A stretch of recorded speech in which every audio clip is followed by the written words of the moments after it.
welcome to episode number 13 of Sex in the Watchtower. As usual, today's episode contains adult content that is not appropriate for children. Wish they told us that at the meetings. I listened to this stuff read aloud and discussed multiple times a week as a child, and in case you can't tell, I'm scarred for life. Not safe for work either. Why all the warnings? Well, you'll see. Today, we're going to talk about AIDS, child prostitution again, how much Jehovah hates gay people, and some other stuff. Let's get busy. Our first article for today is called Finding Security in a Risk-Filled World. Now, I can tell you from experience that fear-mongering is a regular thing in the Jehovah's Witness congregations, especially when it comes to anything sexual. The world is a terrifying and evil place to them, and they're taught that literally from birth. They're generally terrified of taking risks, and yet they're completely oblivious to the risk inherent in letting someone else make all your important life decisions for you, particularly when that someone is a predatory corporation. But when everything is risky and terrifying and your only safe place is the corporation to which you have abdicated all your personal responsibility, life is not exactly fun. Actually, it's terrifying. Today, millions have abandoned all moral restraint. Oh my. The AIDS epidemic is one of the consequences. According to WHO, over 16 million have died since the beginning of the AIDS epidemic, and at present, about 34 million are infected with HIV, the virus that causes AIDS. Many AIDS sufferers contracted the disease through promiscuous sexual activity, contaminated syringes used by drug addicts, or tainted blood transfusions. The HIV virus, which causes AIDS, basically makes your immune system stop working properly. So people with AIDS often get sick with viruses and bacteria that normally wouldn't cause a problem for a healthy person. So yes, it can be deadly, but it's also kind of preventable. I'm putting a link in the description to some prevention facts about AIDS for you, so you'll know.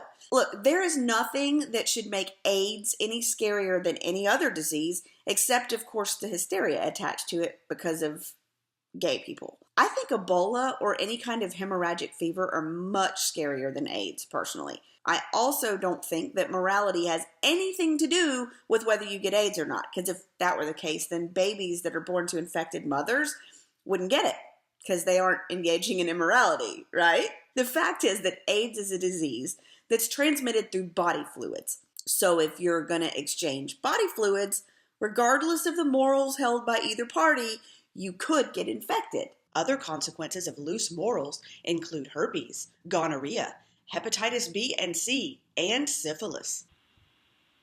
Once again, this has nothing to do with loose morals and everything to do with exposure to the body fluids of an infected person. Look, use condoms. Don't fuck strangers. Stay away from IV drugs. It's not rocket science. Although such medical terms were not used in Bible times, the target organs of certain sexually transmitted diseases common at the time were known. For example, Proverbs 7, verse 23 describes the fearsome consequence of fornication as an arrow cleaving open the liver. Syphilis commonly attacks the liver, as does hepatitis. Yes, how timely and loving is the Bible's counsel that Christians abstain from blood and from fornication. Oh my God. You have got to be kidding me. Look, this is really a stretch, guys. This is just goofy. Our next article is from the Watchtower in 2002. It's called, How Can Thinking Ability Safeguard You? Well, if you actually have the ability to think, you most likely won't become a Jehovah's Witness, so there's that. When the wind drives powerful waves toward the bow of a boat, the condition is described as a head sea. They said head. Sailors risk having their boat capsize unless they maneuver to meet the waves head on. I thought we were supposed to be talking about sex. Why are we discussing watercraft all? We face a similar situation, living as we do in a world obsessed with sex. Every day, waves of sensual ideas and images head our way. We got fellatio off the port bow! There she blows! You know, many of those waves come from the Watchtower and the meetings. Jehovah's Witnesses have absolutely no room to talk to anyone about sexual obsession. Oh my God, they talk about it constantly. We cannot ignore the effect they can have on our normal sexual desires. We must use thinking ability and meet the temptation decisively, rather than just drift into dangerous situations. Help! We're marooned in a sea of sex! Ah! Christian men, for example, often work alongside those who have little respect for women, considering them as mere sexual objects. Workmates may pepper their conversations with lewd jokes and sexual innuendos. This atmosphere could eventually plant immoral ideas in a Christian's mind. Incidentally, this will also result in a visit from HR and some pretty extensive retraining. Sure, blame those ignorant, evil, worldly people for those immoral thoughts the brothers have, because it certainly couldn't be because of the way the Watchtower itself treats women. I mean, think about it. Women must be submissive. Women must be modest and cover up and wear tea towels on our head if we want to pray in front of a man or a pubescent boy. Women can't give talks or read from the platform or carry the mics or do anything besides clean the toilets and do what they're told. Women are the weaker vessels with small craniums who aren't as smart as men because obviously the penis contains a lot of smarts. This article highlights how witnesses are taught to view their colleagues at work as boneheaded idiots who engage in sexual harassment on the regular. And if a Jehovah's Witness guy laughs at those jokes or himself has no respect for women, which most of them don't because they've been taught not to, well, it's not his fault, and it's certainly not Watchtower's fault for all the brainwashing and sexual repression. No, it's the influence of those worldly people. A Christian woman may also have to be employed and thus may experience difficulties. May have to be employed? May? What world do these people live in? It's not 1950 anymore. Being able to choose not to work is a luxury very few women have anymore. Most of us are working double time, with full-time jobs, plus the typical woman jobs when it comes to running the household, cooking, and raising children. These people are so out of touch. She may work alongside men and women who do not share her moral standards. Perhaps one of her male colleagues shows an interest in her. Initially, he may treat her considerately, even respecting her for her religious views. His persistent attention and close proximity could move her to want closer association. My. So she might work with normal people who aren't repressed and who don't act like total weirdos whenever the subject of sex comes up. Oh, and some poor guy might show an interest in her. Oh, no. And do you notice the use of the word initially here? Why would they say initially he may treat her considerately? I mean, this implies that consideration and respect are temporary and will change later. How interesting. How uncharacteristically subtle, Watchtower. So they're making this poor oblivious guy who might just be friendly into a predator. Of course, she couldn't be interested in him. It's only about his persistence and close proximity. I mean, for fuck's sake, if she wants closer association, it's because she likes him. And it's nice when someone you like is nice to you.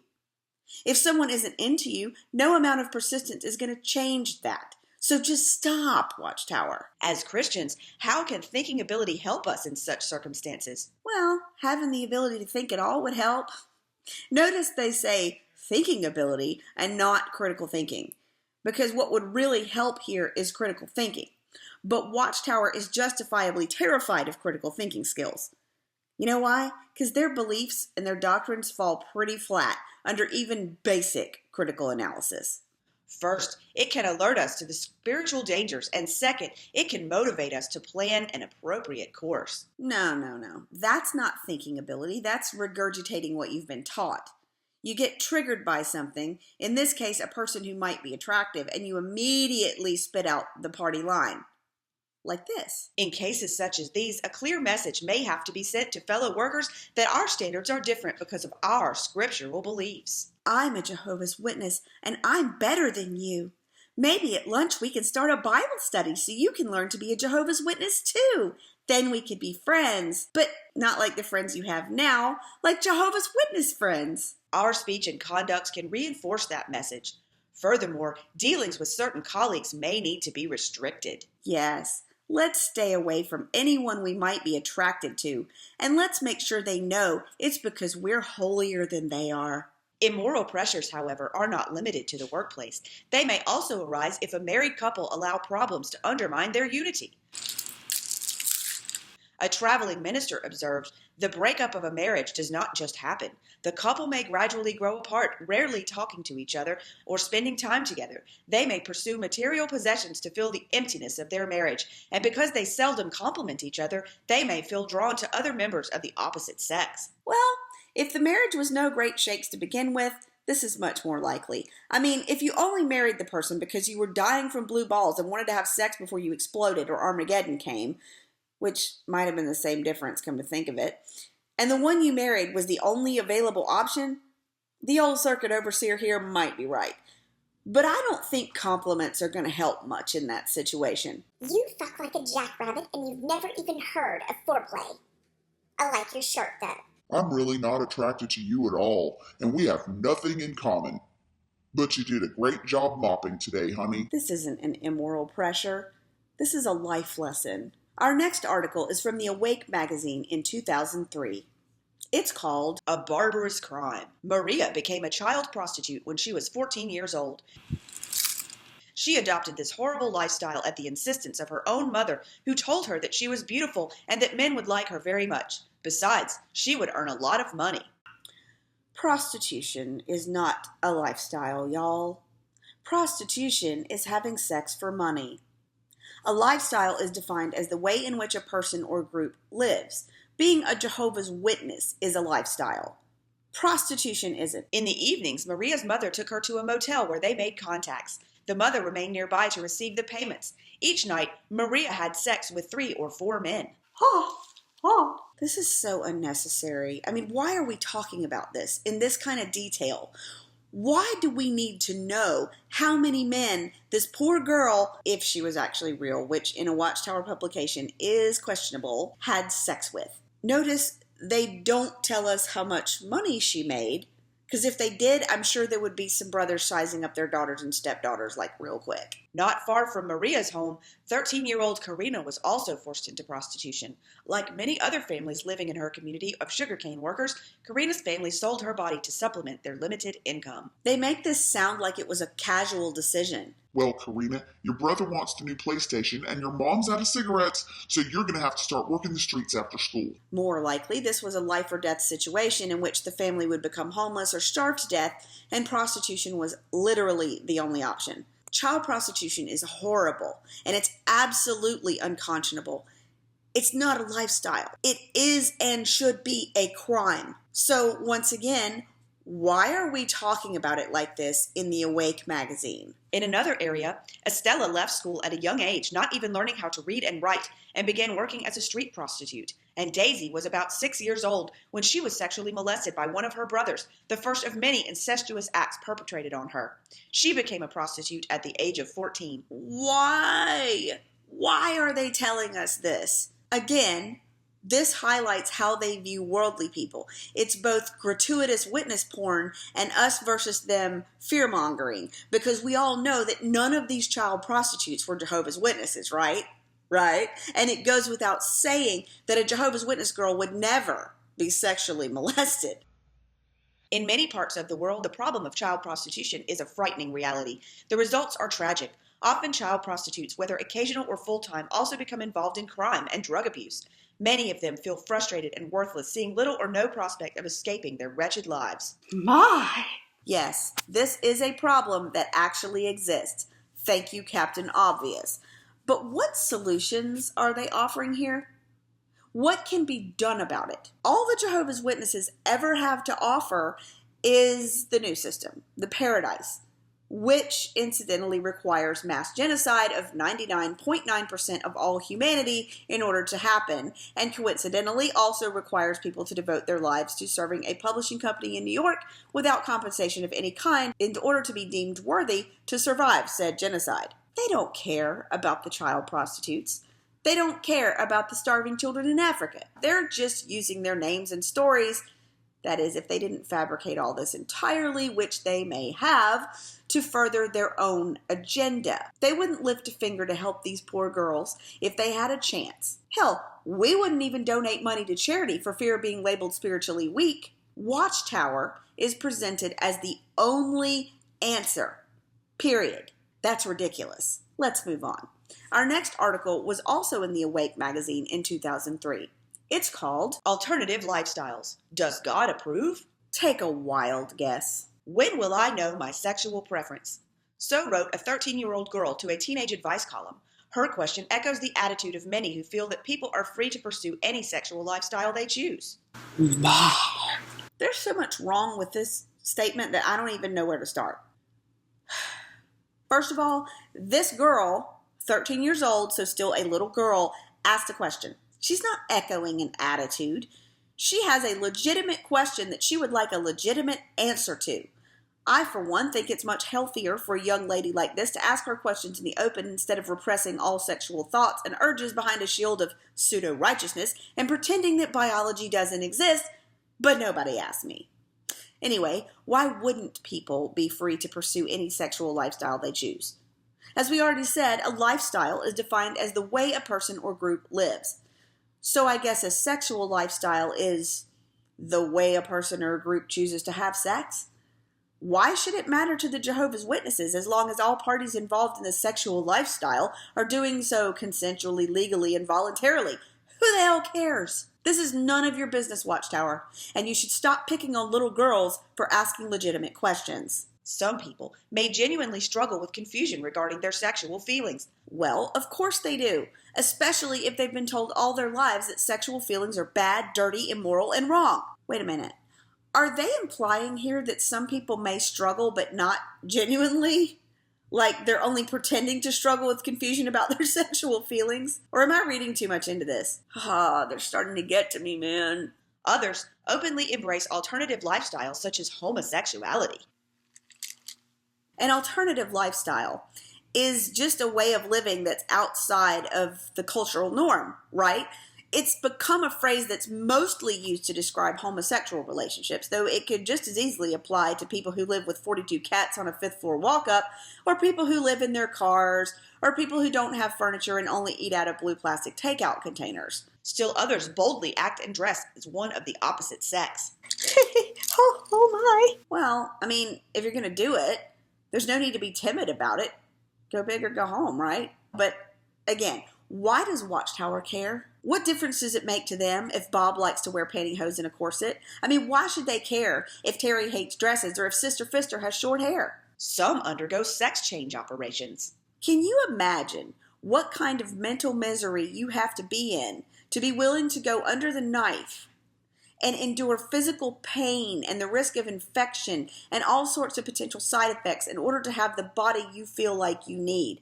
Not to mention, if you live in the U.S., how expensive it would be. A sex change operation is not a lifestyle choice, y'all.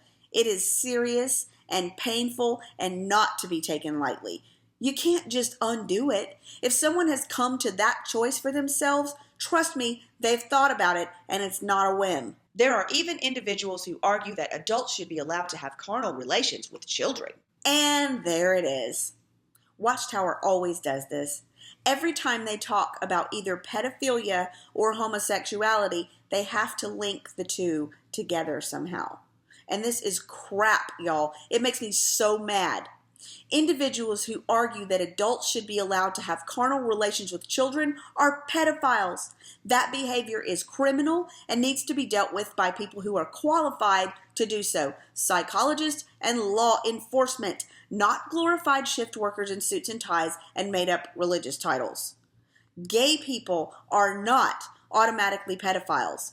Pedophiles are not automatically gay. Stop this nonsense. Are sexual practices and gender really a matter of personal choice? Yeah. What does God's word have to say on these issues? Why should we care? Seriously, there's a pretty big distinction here that I don't think Watchtower writers really understand. Sex is the biological traits that you possess. So what you've got in your pants. Gender is about societal and cultural norms around sexuality. Gender has to do with why all of the toys in the girl aisle are pink at the toy store and why boys' clothing racks don't offer as many choices as girls do. So your sexual practices and your gender are a matter of personal choice. Your biological sex technically is not. However, some people are born with both sex organs, hermaphrodites. I actually know someone who had a child who had this condition. So what happens then, Watchtower? Do they have to pick one? And often they're encouraged to by the doctor to pick one and have the surgery early on. So how could you pick one without it being a matter of personal choice? And as for the Bible, why does the Bible even enter into this? I mean, next you'll be referring me to the Cat in the Hat for financial advice. Give me a break. Because of Adam's disobedience, we have all inherited imperfection. So are they trying to say here that disobedience alters our DNA? How does that work? I mean, how would disobedience equal imperfection in the first place and then become heritable? Is there a scientist out there who can explain this to me? Please. We must therefore battle fleshly weaknesses and strong desires that are out of harmony with God's original purpose.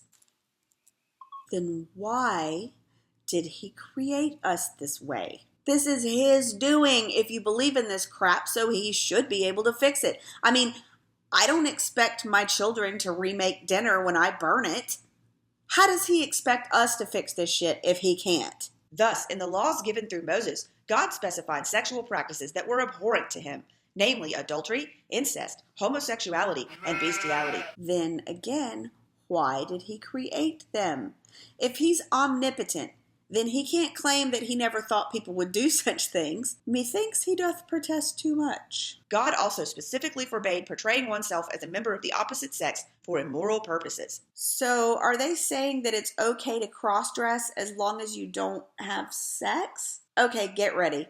I'm about to blow your mind. It is totally feasible that a man could dress up as a woman just for a drag show, just because they enjoy performing, just because it's kind of awesome. Look, I work around the performing arts every day, so I know this for a fact. But if you should find it sexually exciting at all, then it's forbidden and wrong. Okay, so technically you can do it as long as you don't enjoy it. That sounds weirdly correct in Watchtower world. The Bible consistently teaches that the only sexual relations approved by God are with a member of the opposite sex within the marriage arrangement. Your sexual relations are approved. Please proceed with the handshake and insertion. Are such standards reasonable? No. The Bible likens man's position before his creator to clay in the hands of a potter. It says, "Oh man, who then really are you to be answering back to God? Shall the thing molded say to him that molded it, 'Why did you make me this way?'" It is obvious from the way God made men and women that it is natural for them to be sexually attracted to one another. Sexual attraction to a member of the same sex, to an animal, or to a child is therefore unnatural. Hold on. I'm seeing a comparison between apples and tire irons here. Sexual attraction to a child is unnatural. I think sexual attraction to an animal is likewise kind of not natural. But I really don't see how you can put attraction to another adult in the same category just because that person happens to have the same genitalia as you. Attraction is about more than just genital mechanics. Just because Watchtower writers have never experienced same-sex attraction, or have they? It doesn't mean it doesn't exist, or that it's deviant somehow. And as usual, their logic here is faulty. I mean, basically they're saying that because penises fit into vaginas, then it's obvious that's how all sex should work. So anything that isn't a penis and vagina type of sex is unnatural. I mean, the penis fits lots of places, if we're being honest. So they want to equate same-sex attraction here with things that are obviously unnatural and deviant as a way to portray it and the people who do it as wicked and evil and wrong. When in reality, same-sex attraction is just attraction. For this reason, people who pursue such unnatural sexual inclinations find themselves contending with God. Surely it is reasonable for the maker of humans to give direction on sexual matters. Is it not also reasonable that humans should follow such direction? Don't call me Shirley. And no, it's not reasonable. If he can't even create us right in the first place, so that we end up with all these supposedly wrong and wicked desires and impulses, and he, with his supposedly all-powerful, omnipotent self, still couldn't foresee all this being a problem, then I don't think he's in any position to give directions to us at all. I mean, think about it.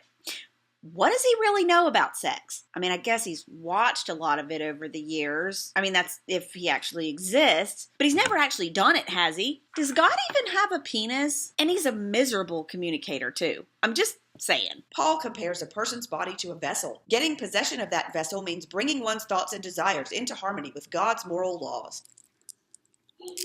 Yeah, according to Paul, you're just an empty shell waiting to be filled with someone else's agenda. Admittedly, this may not be easy. Oh, you think? How much harder do you have to make it, Jehovah's Witnesses?